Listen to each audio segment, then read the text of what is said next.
जय हिंद। आज हम लोग पढ़ेंगे 10वीं क्लास के फिजिक्स में प्रकाश के परावर्तन पाठ से कुछ महत्वपूर्ण ऑब्जेक्टिव प्रश्न। जो भी महत्वपूर्ण ऑब्जेक्टिव प्रश्न बनते हैं उस सब का अध्ययन हम लोग इसमें करेंगे। इसको अच्छे तरह से आप लोग देख लीजिएगा, इसको कॉपी में नोट कर लीजिएगा। निर्वात में प्रकाश का वेग होता है। निर्वात निर्वात यानी कि वैक्यूम, जहाँ कुछ भी नहीं हो, जहाँ हवा भी नहीं हो, ऐसे कहा जाता है कि जहाँ कुछ नहीं वहाँ हवा है। और निर्वात का मतलब जहाँ हवा भी नहीं हो वैसे जगह पर प्रकाश का वेग कितना होता है? ऑप्शन है 2 × 10 के पावर 8, 3 × 10 के पावर 8। तो इसका आंसर होता है 3 × 10 के पावर 8 मीटर प्रति सेकेंड। याद रखेंगे, मीटर प्रति सेकेंड। दूसरा मात्रक भी नहीं होना चाहिए, यूनिट इसका जो है मात्रक जो याद रखेंगे।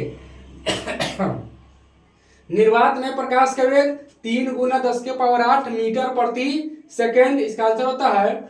और 2 × 10 के पावर 8 जो है यह कांच में प्रकाश का वेग होता है, यानी शीशा में। कांच में प्रकाश का वेग 2 × 10 के पावर 8 मीटर प्रति सेकेंड। मात्रक जरूर ध्यान देंगे, जैसे यहाँ पर देखिए अलग कर दिया गया है। तो निर्वात में प्रकाश का वेग 3 × 10 के पावर 8 मीटर प्रति सेकेंड। प्रकाश के परावर्तन के कितने नियम हैं? तो प्रकाश के परावर्तन के 2 नियम है। यह कई बार परीक्षा में आ चुका है कि प्रकाश के परावर्तन के कितने नियम है? तो 2 नियम है। हजामती दर्पण के रूप में किसका उपयोग होता है? हजामती मतलब हजामत बनाने के लिए, यानी दाढ़ी बनाने के लिए। तो दाढ़ी बनाने में हमेशा अवतल दर्पण का उपयोग इसलिए होता है कि दाढ़ी का जो बाल है वह बड़ा दिखाई पड़े और जहां बनाया जाए वह छोटा दिखाई नहीं, कहीं छूट ना जाए, इसलिए अवतल दर्पण का उपयोग किया जाता है इसमें। साइड मिरर के रूप में किस दर्पण का उपयोग होता है? साइड मिरर यानी गाड़ियों के साइड से पीछे के वस्तु को देखने के लिए, जैसे मोटरसाइकिल, कार, बस, ट्रक, ये सब जो गाड़ी है उसके स्पीड वाला गाड़ी हो गया, ये सब गाड़ियों में एक दाहिने और बाएं तरफ साइड लगा रहता है, शीशा लगा रहता है। तो वह शीशा जो है सब मुंह देखने के लिए नहीं होता है, वह पीछे के गाड़ियों को देखने के लिए होता है कि हमारे पीछे कौन सी गाड़ी आ रही है, कौन सी गाड़ी है, उसी को देखने के लिए होता है। तो साइड मिरर के रूप में हमेशा उत्तल दर्पण का उपयोग किया जाता है। अब इसमें उत्तल दर्पण का ही क्या होता है? तो उत्तल दर्पण जो है ना, यह विस्तृत दृष्टि क्षेत्र बनाता है। विस्तृत दृष्टि क्षेत्र का मतलब जैसे कोई बड़ा वस्तु है, बड़ा सा ट्रक है, तो शीशा इतना बड़ा, ट्रक है बहुत बड़ा, क्या उतना शीशा ट्रक का फोटो शीशा बन पाएगा? अगर बराबर बने तो नहीं बन पाएगा। तो उस बड़े से ट्रक का छोटा आकृति में, छोटा रूप में एक बड़ा रूप को छोटा रूप बना करके उस शीशे के द्वारा दिखलाया जाता है। किसमें? तो उत्तल दर्पण में। तो साइड मिरर के रूप में उत्तल दर्पण। वस्तु दूरी यू हमेशा होती है, धनात्मक, ऋणात्मक, शून्य की तरह नहीं कर सकते। तो वस्तु दूरी यू कोई भी दर्पण हो, वह चाहे अवतल हो, उत्तल हो, समतल हो, कोई भी दर्पण हो, उस दर्पण की वस्तु दूरी हमेशा जो है सो ऋणात्मक ही होती है। फोकस दूरी वक्रता त्रिज्या की होती है, आधी होती है, दुगुनी होती है, तीन गुनी होती है। तो फोकस दूरी वक्रता त्रिज्या की हमेशा जो है सो आधी होती है। याद रखेंगे, फोकस दूरी वक्रता त्रिज्या क्या होती है? आधी होती है। जैसे इसमें जगह तो नहीं है, चित्र बना के बता देते। जैसे देखें यहाँ पर अगर दिखाई पड़ रहा हो तो यह हमारा दर्पण हो गया, यहाँ पर यह एफ और यहाँ पर वक्रता केंद्र सी। इतना ये जो दूरी है इसका, यह छोटा एफ हो गया फोकस दूरी। और फिर यहाँ से लेकर के अगर यहाँ तक देखेंगे तो यह वक्रता त्रिज्या पूरा आर हो गया। तो यह फोकस दूरी का क्या हो गया? वक्रता त्रिज्या दोगुना, और फोकस दूरी वक्रता त्रिज्या की आधी हो गई। फोकस दूरी वक्रता त्रिज्या की आधी, तो वक्रता त्रिज्या फोकस दूरी की दुगुनी। फिर इसके जो क्वेश्चन है, वक्रता त्रिज्या आर फोकस दूरी की होती है, तो वक्रता त्रिज्या फोकस दूरी की हमेशा कितनी होती है? 2 गुनी होती है। याद रखेंगे, वक्रता त्रिज्या आर जो है फोकस दूरी की 2 गुनी होती है। यह भी क्वेश्चन कई बार आ चुका है परीक्षा में। कौन अदीप्त पदार्थ है? चंद्रमा, सूर्य, जलता हुआ बल्ब। अदीप्त का मतलब जिसके पास अपना प्रकाश नहीं है।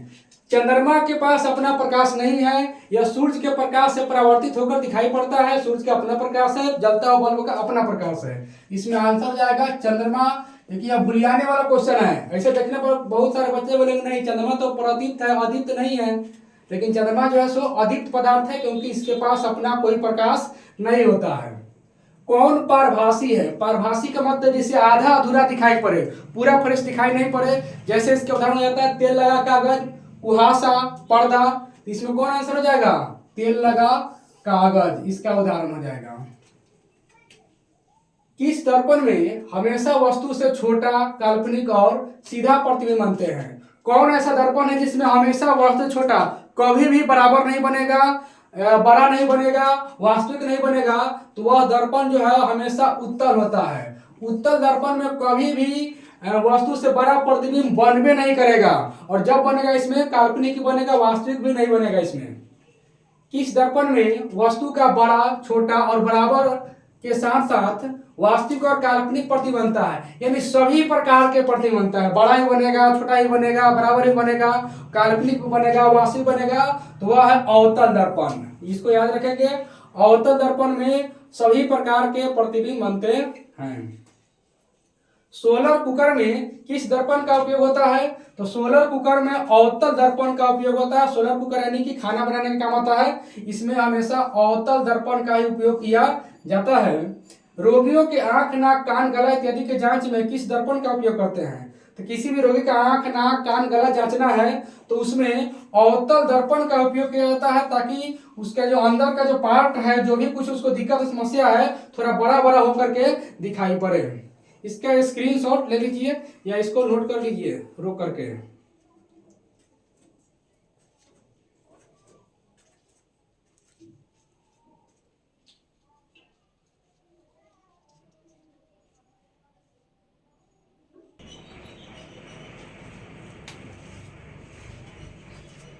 आगे के क्वेश्चन को देखते हैं। सर्च लाइट का परावर्तक सतह होता है, तो सर्च लाइट का परावर्तक सतह अवतल दर्पण होता है। याद रखेंगे, सर्च लाइट का परावर्तक सतह अवतल दर्पण, सर्च लाइट का परावर्तक सतह अवतल दर्पण। दर्पण सूत्र इसमें कौन है? दर्पण सूत्र होता है 1/v + 1/u बराबर 1/f। यहाँ छोटी गलती लिखा गया था, सूत्र होता है इसका 1/v + 1/u बराबर 1/f। यही इसका फॉर्मूला होता है दर्पण सूत्र का, बाकी सब जो है सो गलत है। प्रकाश गमन करता है वक्र रेखा में, सीधी रेखा में। हाँ, तो बताना है कि प्रकाश जब भी गमन करता है वह हमेशा सीधी रेखा में गमन करता है। जैसे टॉर्च जला करके देखेंगे तो उससे पता चलेगा कि प्रकाश जब भी जाती है सीधी रेखा में जाती है। अगर उसके सीधी रेखा पर जैसे ही कोई वस्तु रख दिया जाएगा तो उसको पार नहीं कर पाएगा, या पार तिरछा करके पार हो जाएगा। प्रकाश के किरणों के समूह का कहा जाता है, तो प्रकाश के किरणों के समूह कहते हैं प्रकाश पुंज या किरण पुंज। प्रकाश के किरणों का समूह क्या कहते हैं? प्रकाश पुंज या किरण पुंज। समतल दर्पण की फोकस दूरी होती है, ये बहुत बढ़िया क्वेश्चन है। समतल दर्पण की फोकस दूरी होती है अनंत पर। समतल दर्पण की फोकस दूरी कहाँ होती है? अनंत पर होती है। समतल दर्पण द्वारा बने प्रतिबिंब होते हैं वास्तविक, काल्पनिक तय नहीं कर सकते। तो समतल दर्पण के द्वारा जो प्रतिबिंब बनता है वो हमेशा काल्पनिक होता है, वस्तु के बराबर भी होता है। याद रखेंगे, समतल दर्पण जो है उसके द्वारा बना प्रतिबिंब हमेशा वस्तु के बराबर और काल्पनिक होता है। वक्रता त्रिज्या +50 सेंटीमीटर है, तो फोकस दूरी क्या होगी इसकी?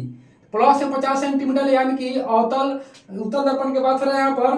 तो वक्रता त्रिज्या यहाँ पर कितना है? 50 सेंटीमीटर प्लस में, तो इसका आधा करेंगे तो 25 सेंटीमीटर प्लस में, बस हो गया।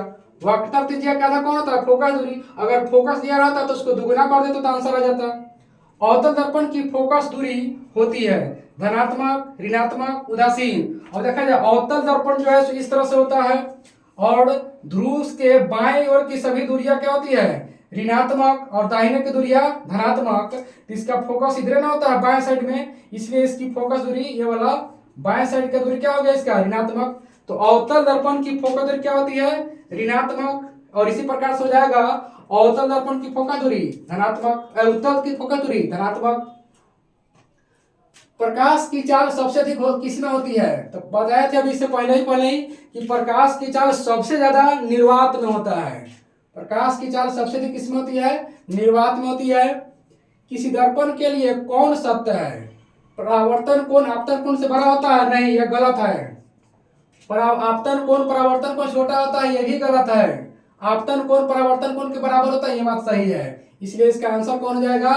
सी नंबर हो जाएगा सही।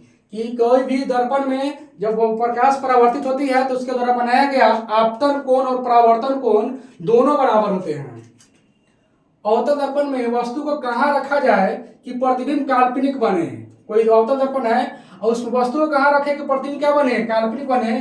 तो अवतल दर्पण में एक ही जगह है जहाँ पर प्रतिबिंब काल्पनिक में, या ध्रुव हो गया या हमारा एफ हो गया, ध्रुव और एफ के बीच अगर कोई वस्तु रखेंगे तो पहली किरण प्रधान से समांतर जाएगी और दर्पण से परावर्तन के बाद मुख फोकस से गुजरेगी और यहाँ पर हमको इतना ही बराबर दूरी पड़ जाएगा हमको सी पर, और दूसरी किरण हमेशा किससे गुजरेगी, सी से।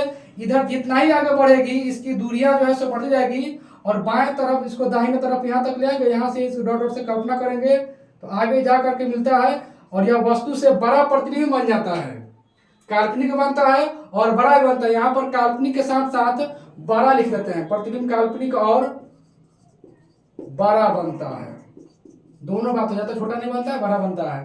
तो वह बनता है ध्रुव और फोकस के बीच में। देखिए यहाँ पर ध्रुव और फोकस दोनों के बीच में वस्तु को रखे यहाँ पर, तो प्रतिबिंब कैसा बना हमको, काल्पनिक और वस्तु से बड़ा बना।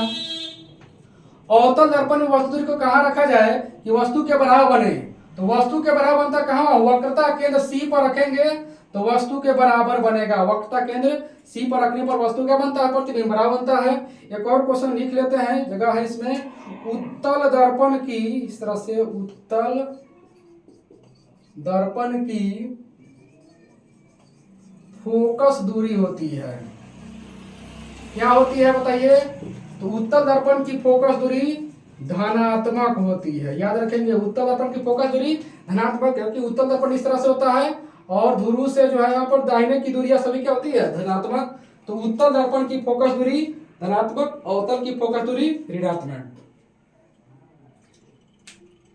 तो आज की क्लास में इतना ही, फिर मिलेंगे इसके अगले क्लास में। Thank you very much.